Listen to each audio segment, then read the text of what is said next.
Buenas tardes, profesor. Mi nombre es Karen Alejandra Ramírez Rodríguez y hablaré sobre Pierre Bourdieu.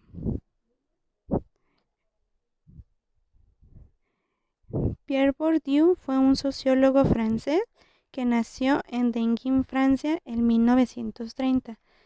Fue uno de los más destacados representantes de la sociología de nuestros tiempos, el cual logra reflexionar sobre la sociedad, introduciendo y rescatando una batería conceptual e investigando de manera sistemática sobre lo desde que su ojo crítico o simple vista suele parecernos algo trivial como parte de nuestra cotidianeidad. Es uno de los principales actores de la vida intelectual francesa por su compromiso público. Su pensamiento ha ejercido una influencia considerable en la conciencia humana y social, especialmente en la sociología francesa.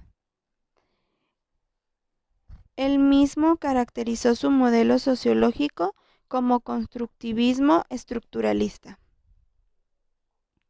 La problemática constructivista tiende a descifrar las realidades sociales como construcciones históricas cotidianas de actores colectivos e individuales que se sustraen del control de estos actores. Su sociología reveladora ha tenido muchos críticos que lo acusan de una visión particularmente determinista de lo social.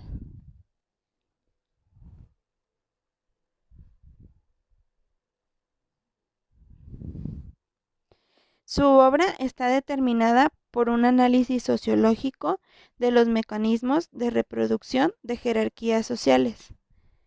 Hace hincapié en la importancia de la diversidad cultural y simbólica en esta reproducción y critica la primacía otorgada a los factores económicos en las ideas marxistas. Él quiere hacer hincapié en que la capacidad de los agentes en posición dominante para imponer sus producciones culturales y simbólicas juegan un papel esencial en la reproducción de las relaciones sociales de dominación. Lo que llama violencia simbólica, que él define como la capacidad de hacer caso omiso a la arbitrariedad de la producción simbólica, por lo tanto puede ser aceptado como legítimo, es de gran importancia en su análisis sociológico. El mundo social en las sociedades modernas para Bourdieu aparece dividido en lo que él llama campos. Parece que la diferencia de las actividades sociales condujo a la creación de subespacios sociales, como el artístico o el campo político, que se especializan en el desempeño de una determinada actividad social. Estos campos tienen una autonomía relativa en la sociedad en su conjunto. Son jerárquicos y una competencia dinámica proviene de las luchas sostenidas por los agentes sociales a ocupar las posiciones dominantes. Hace hincapié en la importancia de la lucha y el conflicto en el funcionamiento de la sociedad.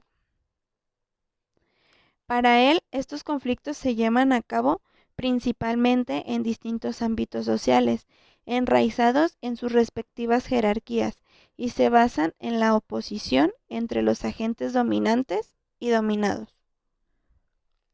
El conflicto no se reduce únicamente a los conflictos entre las clases sociales en que se centra en el análisis marxista.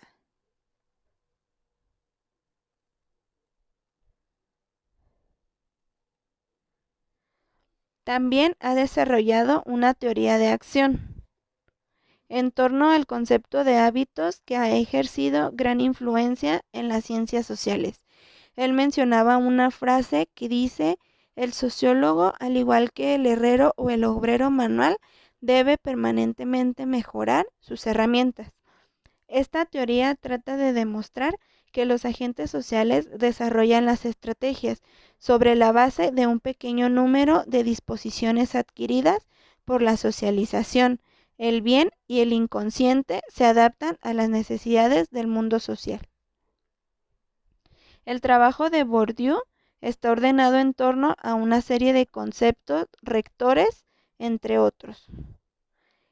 El hábitus como principio de acción de los agentes, como el espacio de carreras de campo social y la violencia simbólica como mecanismo fundamental de la primera imposición de las relaciones de dominación.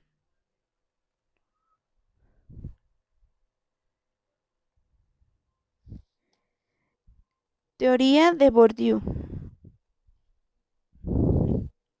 Bourdieu define campo como el espacio de juego donde se establecen luchas entre los participantes.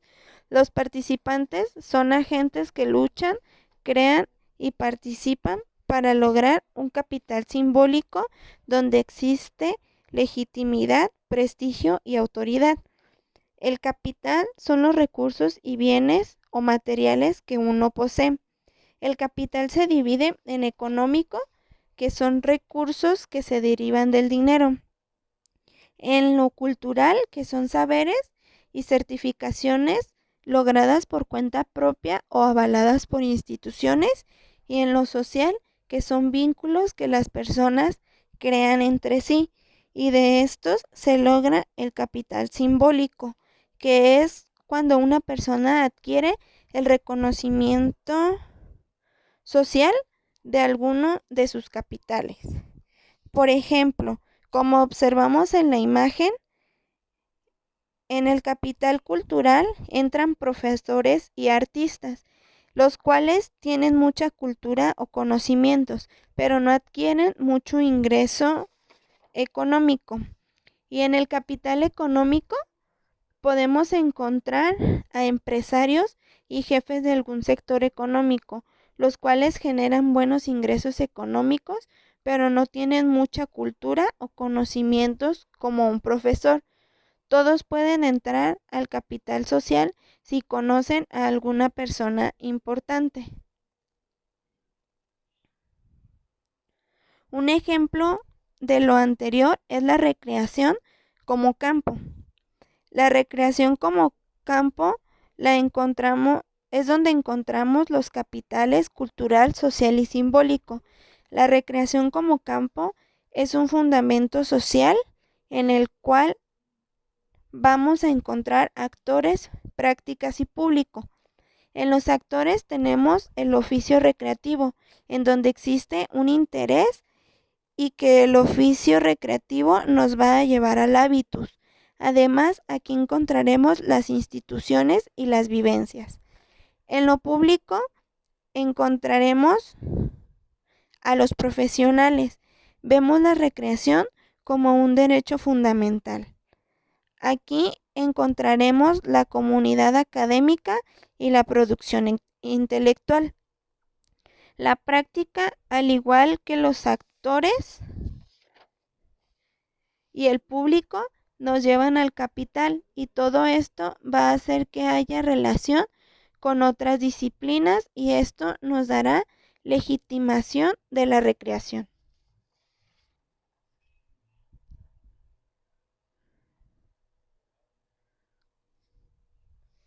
El hábitus es la manera en que una persona actúa de acuerdo al campo que pertenece, lo que debe de hacer el sujeto, pero a la vez lo que quiere hacer por sí mismo.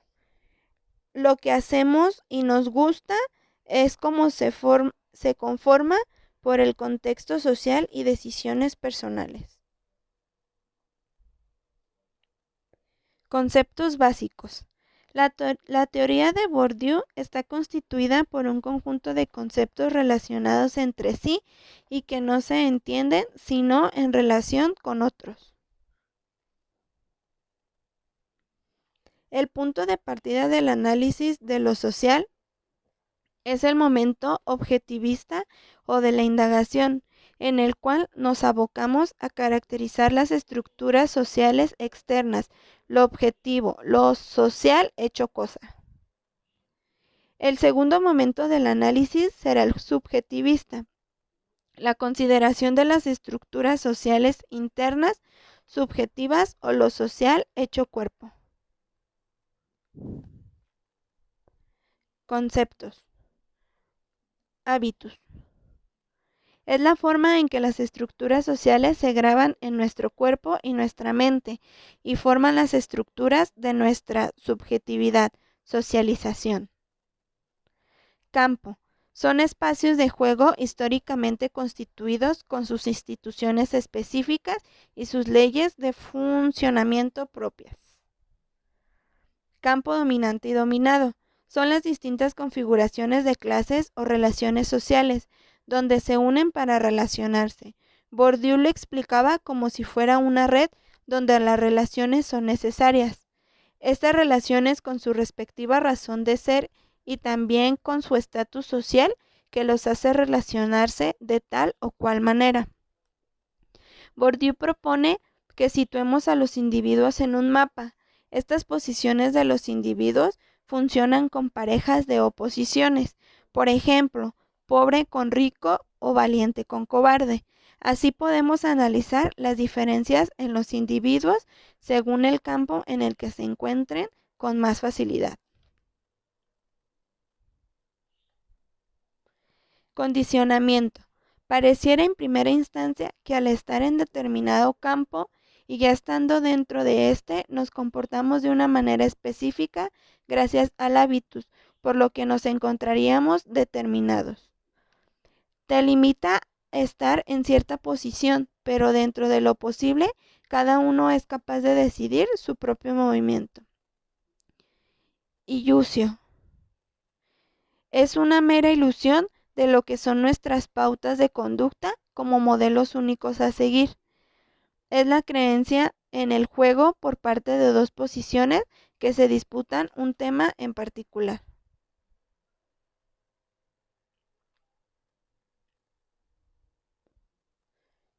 Capital. Si solo se considera capital el dinero, no pueden ser explicados los comportamientos aparentemente altruistas de los agentes que se mueven por el campo. Son capitales que manifiestan su efectividad bajo la condición del disimulo, lo del fingimiento en la creencia de su no cualidad económica. Poder. Que cada campo trata de acrecentar su poder valiéndose de su capital y al tratar de salvaguardarlo se generan los conflictos. Así es como se va tejiendo esta relación entre las estructuras e historia, entre diacronía y sincronía. El poder aparece ya como un elemento de distracción que no podemos ignorar. Podríamos incluir que es aquella lucha que se genera tanto entre clases, individuos, ideologías, para conservar el mismo y acrecentar algún capital.